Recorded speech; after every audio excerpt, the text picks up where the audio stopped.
자, 오늘 이 시간에 요한복음에서 증거하는 예수님은 누구신가, 이런 주제를 가지고 함께 요한복음 1장 1절에서 18절 말씀 중심으로 말씀을 나누겠습니다. 자, 요한복음에서는요, 예수님을 공관복음, 즉 마태, 마가, 누가복음이라는 이 공관복음과는 좀 다르게 보다 깊이 있게 이야기하고 있습니다. 마태복음, 마가복음, 누가복음에서는 특별히 마가복음에는 기록이 안 됐지만 마태복음이나 누가복음에는 예수님이 어떻게 탄생되는지 동영상을 찍듯이 그렇게 예수님의 탄생을 이렇게 이야기하고 있어요. 근데 마가복음에서도 탄생에 관한 이야기가 없고, 그 다음에 특별히 요한복음에서도 예수님이 어떻게 탄생했는지 자세한 기록이 없습니다. 그런데요, 특별히 이 요한복음에서는 어떻게 예수님을 말하냐면 예수님의 정체가 누구냐, 그 예수님이 누구시냐, 본질이 무엇이냐 라고 하는, 우리 눈에 볼 때 예수님은 이런 분이다가 아니라 예수님의 본질은 누구신가에 대해서 집중하고 있습니다. 그래서 요한복음에서는 예수님이 누군지 더 깊이 이야기하고 있는데요, 우리는 예수님을 온전하게 올바르게 알 필요가 있습니다. 이건 너무 중요한 일입니다. 여러분 아실 거예요. 누가복음 마지막 장에 보면은 예수님이 부활하신 다음에 부활하신 예수님을 인정하지 못했고 믿지 못했던 제자들이 예루살렘에 하나둘씩 이제 내려가면서 엠마오로 내려가다가 주님을 사랑하고 그리워하고 사모했던, 엠마오로 내려가던 그 두 명의 제자가 이야기가 나와요. 그 제자들은 예수님을 사랑하고 예수님의 죽음을 너무 슬퍼했어요.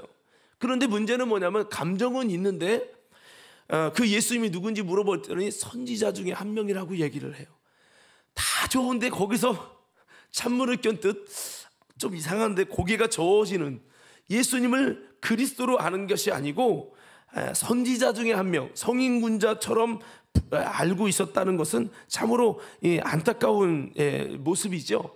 이것처럼 우리가 예수님을 제대로 아는 건 참 필요한, 아주 중요한 거예요. 요한복음 17장 3절의 말씀에 보면 하나님과 예수님을 아는 것이 영생의 비밀이라고 말씀하고 있습니다. 또 사복음서의 강조점은 결국 예수님이 누구시냐, 예수님은 그리스도시요 살아계신 하나님의 아들이시요 우리들의 구원의 주님이라는 것을 공통적으로 증거하고 있습니다. 특별히 요한 저자는 예수님에 대해서 기록하면서 이 책에 다 기록을 남길 수 없는 어마어마한 많은 것들이 있다라고 이야기를 하고 있는데요, 요한 사도는 제일 먼저 예수님에 대해서 다른 복음서에 다르게 여러분 첫 구절부터 좀 다르게 시작을 하고 있습니다. 요한 사도는 특별히 제자 중에서 예수님의 십자가 사건에서 끝까지 주님 곁에 있었던 사람이에요. 예수님의 모든 제자는 다 예수님 잡히실 때 나도 잡혀 죽을까 봐 도망갔어요. 그 십자가 곁에 예수님 제자들이 없었다면 요한 사도는 끝까지 죽으면 죽으리다 하고 예수님 십자가 곁에 있었던 사람이 요한 사도죠. 그래서 그런지 예수님이 마지막 순교하시기 전에 내 어머니를 부탁한다, 내 어머니는 내 어머니다라고 요한 사도에게 이야기해서 예수님을 부탁하셨어요. 그리고 이 요한 사도가 예수님을 어머니를 모시고 그렇게 되면서 이 요한 사도가 모든 사도보다 죽음을 두려워하지 않고 예수님 곁에 있었더니 주님이 어떤 은혜를 주셨습니까? 다른 사도들은 다 하나님 앞에서 순교당해서 거꾸로 매달려 죽기도 하고 많은 부분으로 다양한 방법으로 순교당했어요. 근데 요한 사도는 죽이려고 했지만 죽일 수가 없었어요.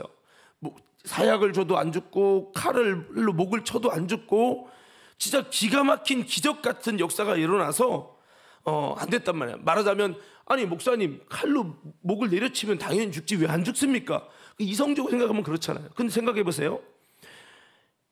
예수님을 망치로 무릎을 쳐서 죽이려고 확인사살하려고 망치를 치려고 했는데 어떻게 해서 못 쳤습니까? 역사적으로 치려고 하는데 갑자기 지진이 나니까 이렇게 되는 거죠. 뭐야 똑바로 안 해? 알겠습니다. 망치를 치려고 하니까 지진을 하는 거죠.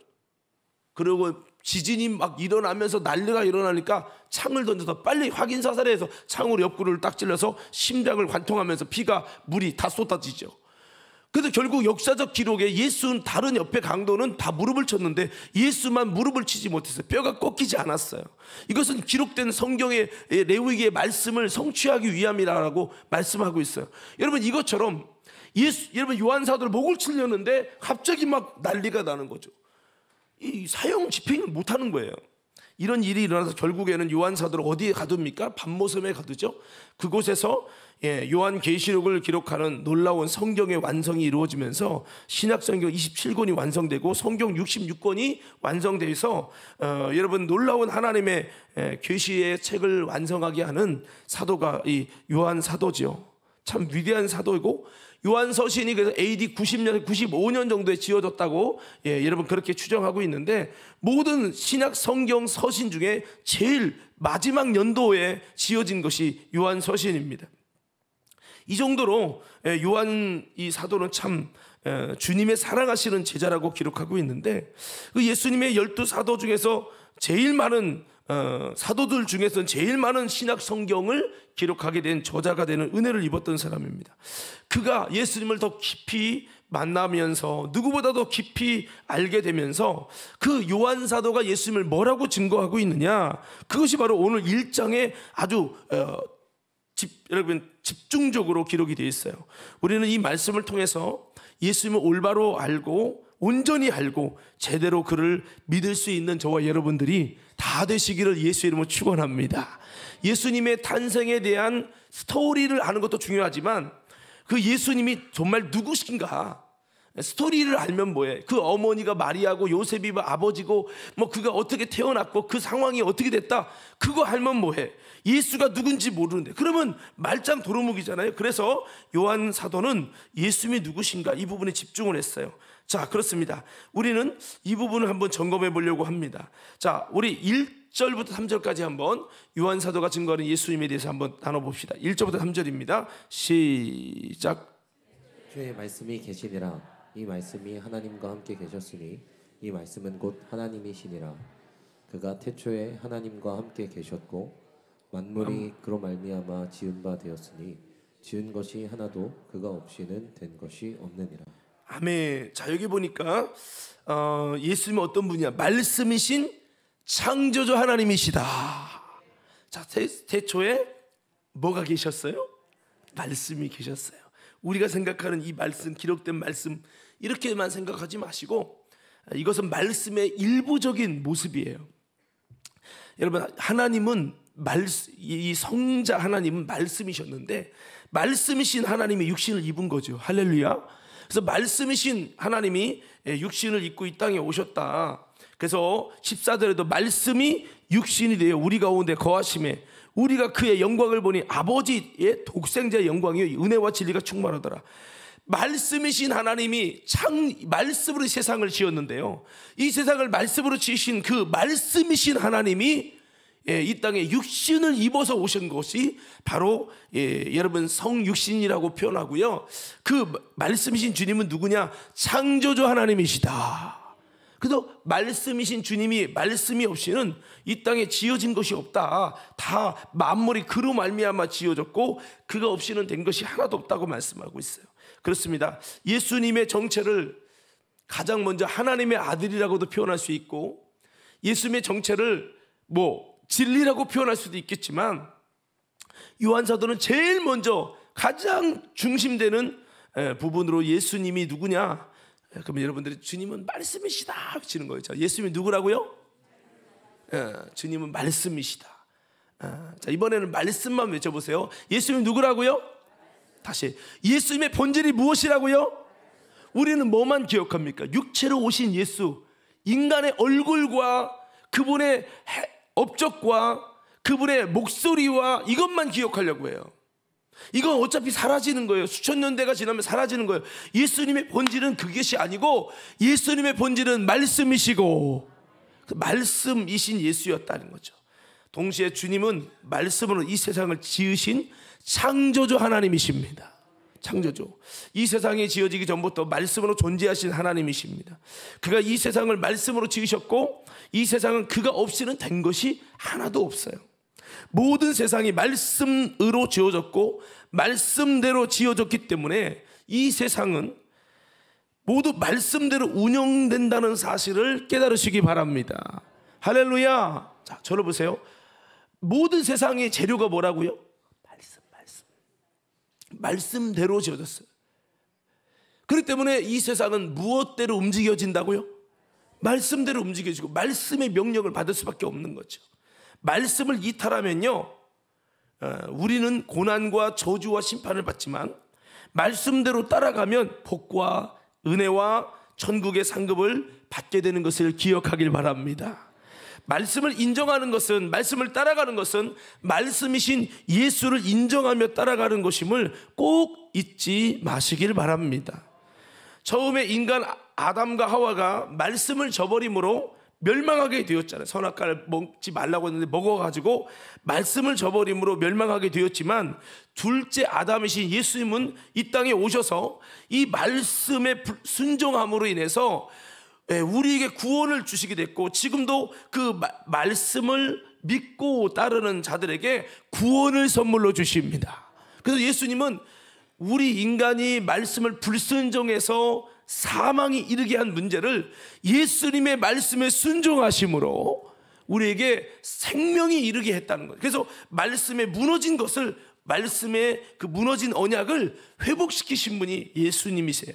그래서 이 비밀을 깨닫고 이 말씀의 비밀을 알고 그 주님을, 말씀이신 주님을 믿고 따를 수 있는 신앙인, 그 믿음의 사람들에게 주님은 구원을 선물로 주시잖아요. 그래서 여러분, 우리는 다시 한번 이 말씀의 정체를 깨닫고 말씀이신 주님을 따라가는 우리 과림교회 성도들이 다 되시기를 예수 이름으로 축복합니다. 예수님은 누구십니까? 말씀이신 창조주 하나님이십니다.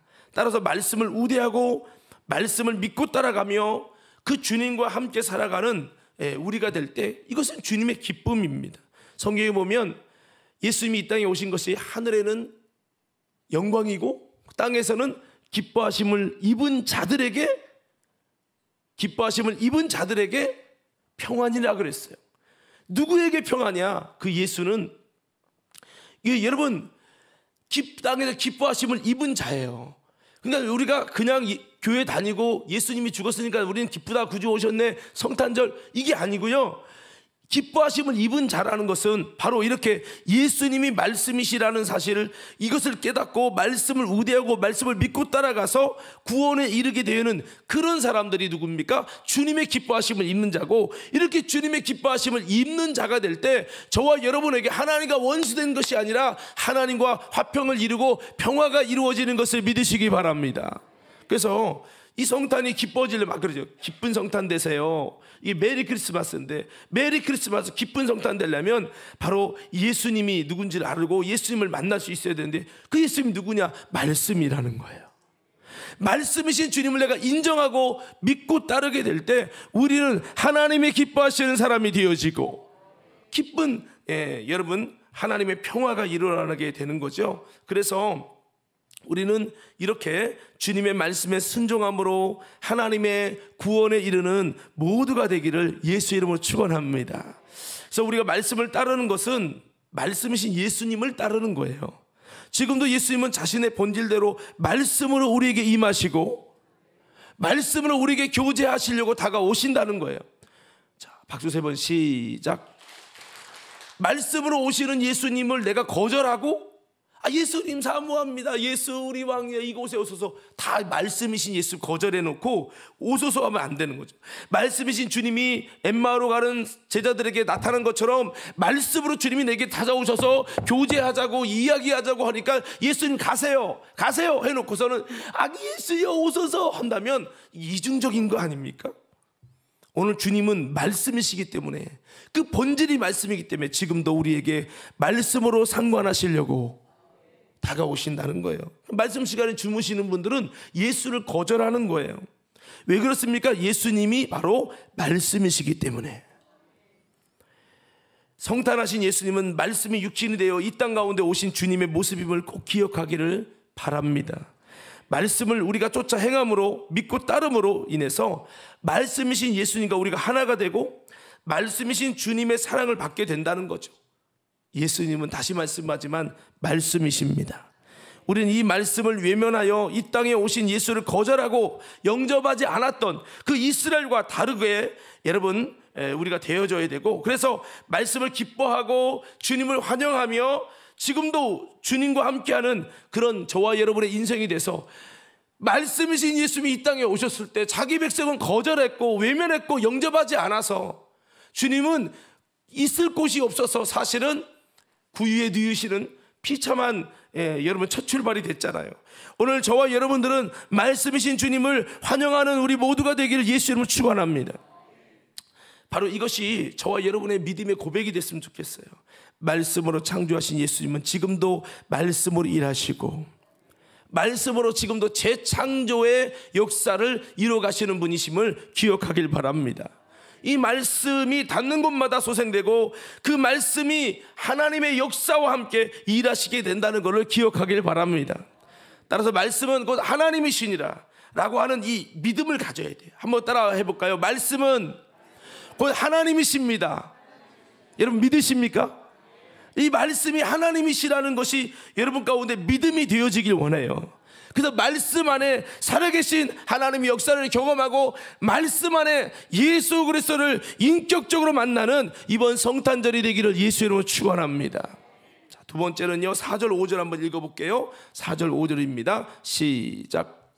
그의 안에 생명이 있었으니 이 생명은 사람들의 빛이라. 빛이 어둠에 비치되 어둠이 깨닫지 못하더라. 아멘. 여기 보니까 그 예수님 안에 생명이 있었다. 이 생명은 사람들의 빛이다. 그런데 이 예수님이 이렇게 생명으로 오셨는데 사람들이 이걸 잘 알지 못한 거죠. 한번 따라합시다. 예수님은, 다시 한번 크게, 예수님은 우리의 생명이시다. 자, 그 예수님의 안에 본질을 봤던 예수님의 생명이다. 생명. 이 생명은 사람들의 빛이다. 그 사람들의 빛이란 말은 예수님의 그 생명이 여러분 이 사람들의 빛과 연결되어 있는 거죠. 자, 예수님 안에는 생명이 있다고 했는데 이것은 그 안에 모든 생명이 나왔고요. 우리의 생명의 근원이 바로 예수님이라는 거죠. 그래서 우리의 생명이 그분 안에 있는 생명이었기 때문에 우리의 생명은 오직 그 예수 그리스도의 생명에서 나온 생명이기 때문에 여러분 우리가 그 예수 그리스도의 생명에 인해서만 우리가 다시 살아나게 된다는 거예요. 그래서 우리의 생명은 예수 그리스도의 생명으로 말미암아 다시 소생되는 생명이라는 걸 기억하길 바랍니다. 그래서 그 예수님에게 생명이 있었다 했잖아요. 근데 그 생명이 사람들의 빛이다. 이 말씀이 참 어려운 구절이에요. 이 말은 예수님 안에 있는 생명은 우리 인간들의 빛이라는 말씀인데, 이걸 원어적으로 보면 예수님의 그 생명이 사람들 속에 있는 빛이다. 이 말은 사람들을 위한 빛이 바로 예수의 생명이라는 것이에요. 그 생명은 사람들의 빛이다. 아, 예수님의 생명이 사람의 빛이라고? 그러면 사람의 빛이 어두우면 예수님의 생명이 어두워진 건가? 뭐 이런 이상한 논리에 빠질 수 있는데 그게 아니고 사람들을 위한 빛이 바로 예수의 생명이라는 거예요. 할렐루야. 그래서 예수님의 생명은 사람들을 위한 생명의 빛이라는 거죠. 그래서 예수님의 이 생명이 우리의 빛을 밝히는 거죠. 타락한 우리들이 오직 예수님 안에 있는 생명의 빛이 들어올 때 비로소 우리는 다시 살아나게 될 것입니다. 그분의 생명이 우리 안에 들어와야 되는 거예요. 우리는 예수의 생명을 잃어버렸어요. 그리스도의 생명을 가졌지만 예수의 생명을 잃어버렸어요. 그렇기 때문에 우리 속에 있는 이 생명을 다시 회복시키려면 예수 그리스도의 생명이 우리 안에 다시 들어와야 되는 거죠. 그분의 빛이 비춰져야 된다는 거예요. 그러나 빛이 우리의 죽어버린 어둠 가운데 비춰졌지만 이 죽은 어둠이 깨닫지 못하게 되어져서 여러분 그 생명을 거부하게 되었다는 거죠. 우리 어둠이었던 성도들이 다시 한번 예수 그리스도의 생명의 빛을 여러분 우리가 수용하고 받아들일 수 있는 저와 여러분 되기를 예수 이름으로 축원합니다. 그러니까 우리가 생명을 잃어버린 우리가 생명을 얻으려면 예수의 생명을 받아들여야 되고, 그 예수의 생명의 빛을 받아들일 때 사람들에게 있는 이 빛이 어두워졌다는 것은 생명을 잃어버린 건데 이 생명이 회복된다는 거죠. 그래서 그분의 생명을 흡수하고 그분의 빛을 수용해야 된다는 거예요. 그러면 생명의 주님의 생명이 우리 속에서 살아나게 되는 거죠. 아무리 예수님의 빛을 비춰도, 예수님의 생명을 부어줘도 내가 그것을 수용하지 않으면 내 안에 생명이, 내 안에 빛이 일어날 수 없다는 거죠. 그래서 생명이라고 하는 것은, 생명이라는 것은 또 다른 의미로는요, 하나님과 화목이 되었다는 뜻이에요. 예, 하나님과 연결되어지고 주님과 분리되지 않는 상태를 생명이라고 말합니다. 생명의 반대의 단어가 뭐죠? 죽음이죠. 죽음의 또 다른 말은 뭐죠? 사망이에요. 사망이라는 성경적 사망의 뜻이 뭔지 아십니까? 그것은 우리가 죽는 이 육신의 사망은 의학적인 인간에 대한 해당되는 사망이에요. 여러분, 영적으로 성경에 이르는 사망이라는 단어는 하나님의 생명과 분리되었다라는 뜻이에요. 제가 사망 외치면 여러분들이 하나님의 생명과 분리되었다 외쳐보세요. 사망. 자, 이번에는 하나님과 분리되었다. 왜? 하나님은 생명 자체니까 하나님과 분리되었다 외쳐보세요. 사망. 자, 우리가 사망이 임했다는 건 하나님과 분리됐다는 거예요. 생명시 하나님과 분리된 것이 사망이에요. 그래서 예수님은 죽은 자들 향해서 잔다고 표현했어요. 왜 잔다고 하느냐? 거기 유아실 얘기하지 말고 줘봐요. 줘. 예, 유아실. 예, 거기 유아실 애기 엄마께 얘기하는 시간이 아니고, 유아실은 그거는 끝나고 차 마시면서 얘기하시고 말씀을 들으셔야 돼. 자, 사망은, 여러분, 예수님이 저 죽은 자가 잔다고 표현한 것은 육신은 죽었지만 하나님의 생명이 그 안에 있다라고 하는 표현으로서 이야기한 거예요. 그래서 나는 부활이요 생명이니 나를 믿는 자 죽어도 살겠고. 어디 죽는데 어떻게 살아요? 의학적으로는 죽어 있는데 하나님의 생명이 그 안에 있다는 거예요. 그렇기 때문에 죽은 것이 아니라는 거예요. 여러분, 그렇습니다. 사망의 뜻은 하나님과 분리된 존재예요. 그럼 생명은 뭐예요? 하나님이 함께 있는 상태. 이게 생명이라는 거죠. 그래서 여러분, 예수님의 생명인데 생명의 근원이죠. 그래서 우리가 그 생명을 얻으려면 하나님과 분리된 상태가 아니라 주님과 연합하는 화목되는 상태가 되어야 된다는 걸 말하고 있어요. 그래서 예수님의 생명이 우리에게 올 때, 우리는 다시 한번 하나님과 화목되어지고 하나님과 연합되는 거죠. 우리가 생명을 얻어야 된다는 것은 그런 뜻이에요. 하나님과 연합하라는 거예요. 자, 생명을 얻으라 그러면 여러분 하나님과 연합하라 외쳐보세요. 생명을 얻으라. 다시 한번, 생명을 얻으라. 예수의 생명은 뭐예요? 우리가 하나님과 연합되게 하시는 분이에요. 그래서 하나님의 생명이 우리에게 임하게 하시는 그분이 바로, 생명의 근원이 바로 예수님이죠. 그래서 예수님을 통해서 하나님과 분리되어 있던 우리가 하나님과 연합된다라고 하는 거죠. 그래서 예수님은 생명이라는 거예요. 나는 부활이요 생명이라고 하셨죠. 그래서 생명의 근원이신 하나님과 분리된 상태가 사망인데, 하나님께서 주관하셔서 이끌어낼 수 없는, 하나님이 다스릴 수 없는 상태가 사망의 상태예요. 지금도 사망인 분들이 있습니다. 하나님이 다스리고 주관할 수 없는 인생, 하나님과 분리된 인생이 있어요. 이들이 누구냐? 사망이에요. 이들에게 꼭 예수가 필요한 거죠. 이처럼 생명은 하나님과 연결된 상태를 말합니다.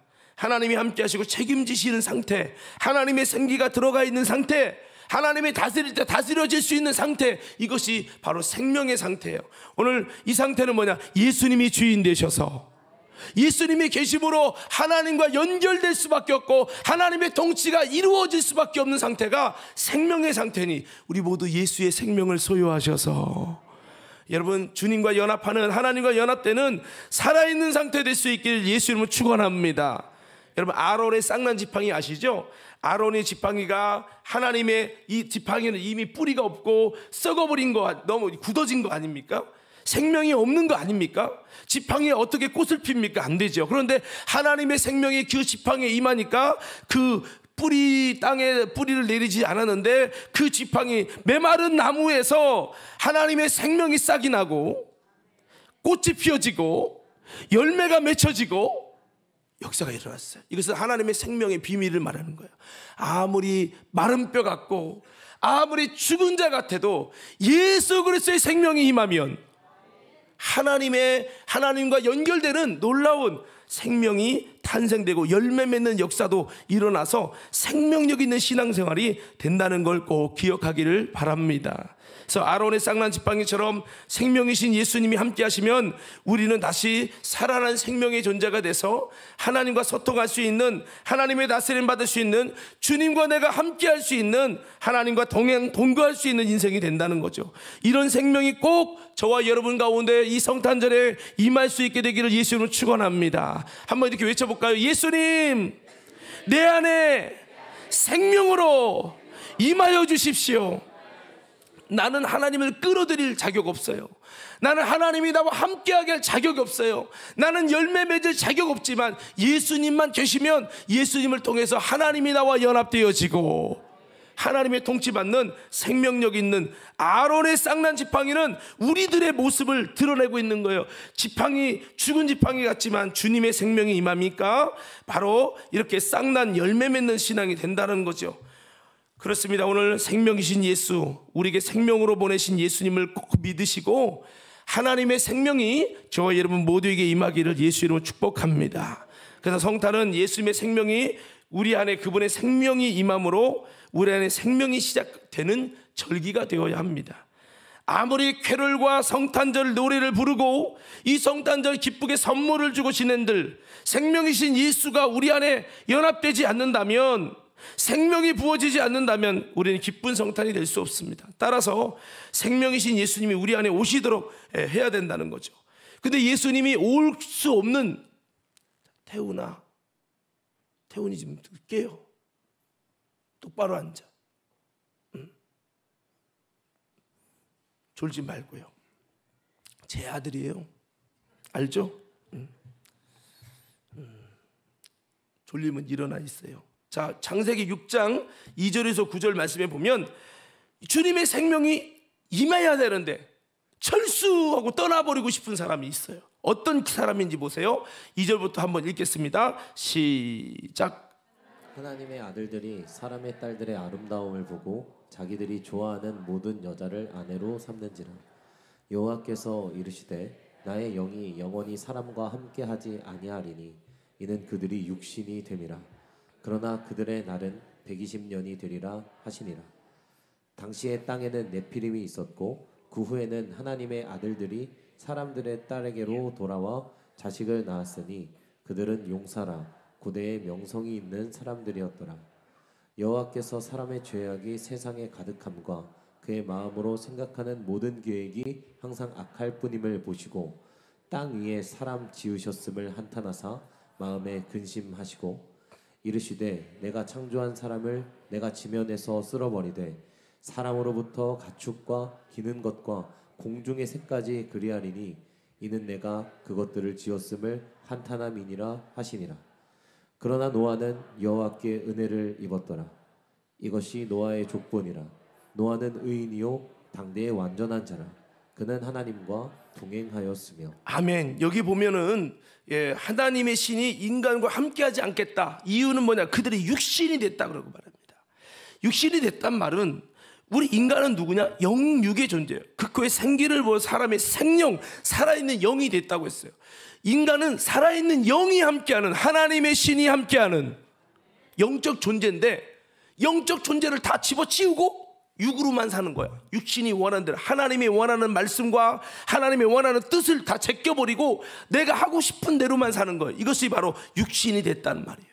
그러니까 여기 보면 자기의 아름다움 보고 모든 여자로 아내를 삼았다는 것은 아내는 한 명이지 그런 게 아니라 송이 삼아도 내 아내, 저 이쁜 저 여자도 내 아내, 저 여자도 미스코라도 내 아내. 그러다 보면 서로가 여자를 찍잖아요. 그러니까 서로 칼부림하고 강포가 심했다고 창세기 6장에 기록하고 있잖아요. 강포라는 거는 폭력성이 너무 잔인했다는 거예요. 막 사람을 막 잘라 죽이고 이렇게 아주 강력한 폭력을 행했다는 거예요. 왜 폭력이 일어났냐? 여자를 쟁탈하기 위해서 폭력을 행하는 거예요. 그래서 자기가 원하는 대로, 원하면 도덕 윤리도 없어요. 그냥 다 때려 죽이고 자기가 원하는 아내를 취하는 거야. 내 아내 50명이야 괜찮아? 더 이쁜 여자 있으면 내가 찾을 거야. 근육이 있잖아 이거. 나 칼 잘해.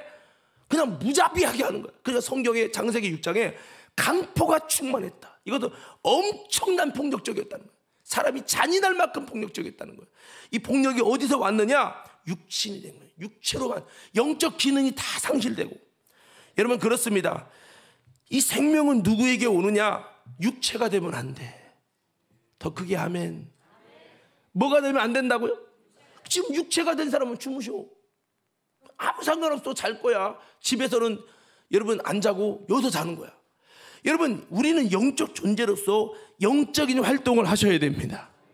그래서 영적인 활동을 해서 육체가 되면 안 되고 영적 존재가 돼서 오늘 또 이런 시간에 말씀을 듣고 기도를 하고 회개를 하고 예배를 드리고 찬양을 하고 이거를 하셔야 여러분들이 하나님 볼 때 가능성 있는 자가 되고 더 나아가서 영적인 기능을 활발하게 움직여서 주님 저는 하나님의 정말 영적 존재입니다. 내 영이 예수님을 생명을 만나서 거듭나고 구원받기 원합니다. 여러분 예수님께 SOS를 외치고 기도하고 회개하고 찬양하고 여러분 그렇게 함을 통해서 하나님의 영이 우리와 함께 하시고 그 생명이 부어지게 돼야 돼.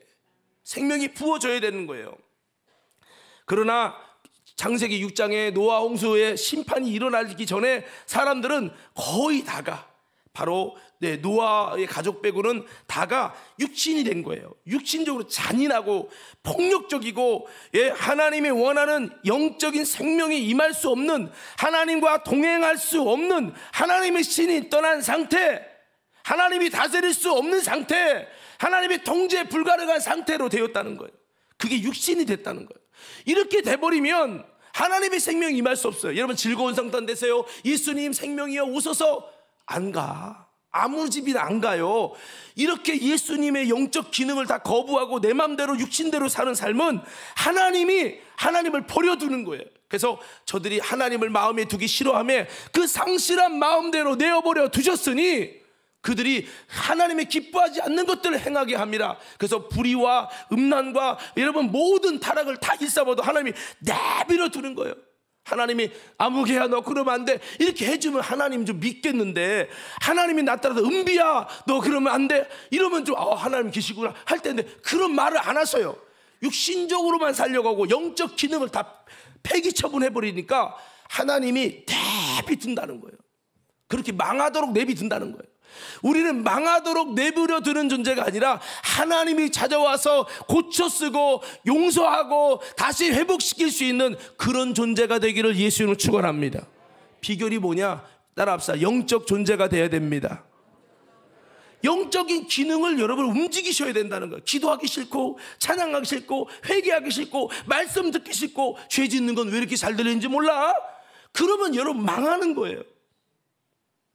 노아 보세요. 노아는 왜 승리했느냐? 노아는 의인이요 당대 완전한 자라 그는 하나님과 동행하였어. 이렇게 영적인 기능을 움직여서 하나님과 함께하는 삶을 살도록 그렇게 하니까 노아는 심판 중에도 여호와께 은혜를 입었더라. 오늘 저와 여러분들 이렇게 은혜를 입을 수 있는 모두가 되길 간절히 축복합니다. 자, 말씀을 정리하겠습니다. 여러분 사람이 육체가 되면 안 돼요. 사람은 영육의 존재로 지어졌어요. 따라서 우린 영적인 기능을 없이 하면 절대로 안 됩니다. 그래서 우리는 하나님의 생명이 그러면 떠난다는 거죠. 우린 영육의 존재로서 육체의 본능으로 자기가 원하는 모든 여자로 아내를 삼고 지내는 정욕적인 삶을 살면 생명이신 하나님이 우리와 함께 할 수가 없다라고 하는 거예요. 이것은 죄악된 삶이죠. 하나님은 영적 존재가 육적으로 살아갔을 때 한탄하시고 근심하사 자신이 창조한 사람을 지면에 쓸어버리기를 원하셔서 노아 홍수 사건을 벌였다 그랬어요. 지금도 마찬가지예요. 육적으로만 살아가고 영적으로 기도해야 되는데 기도하지 않고 여러분 예배하고 찬양하고 하나님을 찾아야 되는데 안 하고 내 영이 병들어 있는데도 하나님의 신이 함께하지 않는데도 금식하지 않고 살아가는 심령, 하나님이 쓸어버릴 수밖에 없는 한탄하는 심령이라는 거죠. 이렇게 만들면요 주님이 못 와요. 아니 안 가요. 주님이. 이런 심판 중에도 노아는 여호와께 은혜를 입었더라. 은혜를 입은 같이 우리 하나님께 우리는 은혜를 입어야 할 줄 믿습니다. 그 비결은 노아처럼 힘들지만 내가 완벽할 수 없지만 의인의 삶을 살고 성경 말씀을 쫓아 완전한 삶, 하나님과 동행하는 삶을 살아가야 할 줄로 믿습니다. 그 방법이 바로 이거죠. 영적인 삶을 살아가야 한다는 거예요. 우린 꼭 하나님과 동행하는 영적인 삶을 통해서 주님이 함께 하시는 인생이 되길 바랍니다. 이 성탄절에 이렇게 예배도 드리고요, 하나님을 찾는 것을 하면요, 어머머머, 아무개가 이렇게 우리 박규임 성도가 야, 옛날에는 성탄절에 놀러 가더니 이렇게 나에게 예배를 드리고 찬양하고 말씀 듣네. 주님이 이렇게 막 너무 좋게 보시는 거야. 그러면서 나중에 기도도 하고 주님 만나주세요 회개하고 하면요, 주님의 마음이 막 울어. 아무개야, 내가 너를 얼마나 찾았는지 아냐. 네 속에 하나님의 생명이 회복돼야 돼. 더 부르짖어, 더 회개해. 내가 그 속에 예수를 보내주려니까. 할렐루야. 그렇습니다. 죽은 자의 삶은 정욕대로 사는 거예요. 교회 다니면서 예수 믿으면서 지금도 죽은 자로 사는 사람이 있어요. 교회 예배만 드렸지 영적으로 살지 않아요. 여러분, 이거는 멸망자의 모습이에요. 하나님이 신이 떠나고 철수할 모습이라는 거예요. 그러나 산자의 삶은 말씀대로 살고 생명이신 주님과 함께하는 삶으로 살아가는 것이니 그 끝은 천국과 영생이라는 거죠. 우리 꼭 생명이신 주님과, 꼭 말씀이신 주님과 분리되지 않는 삶이 되기를 예수님 이름으로 축원합니다.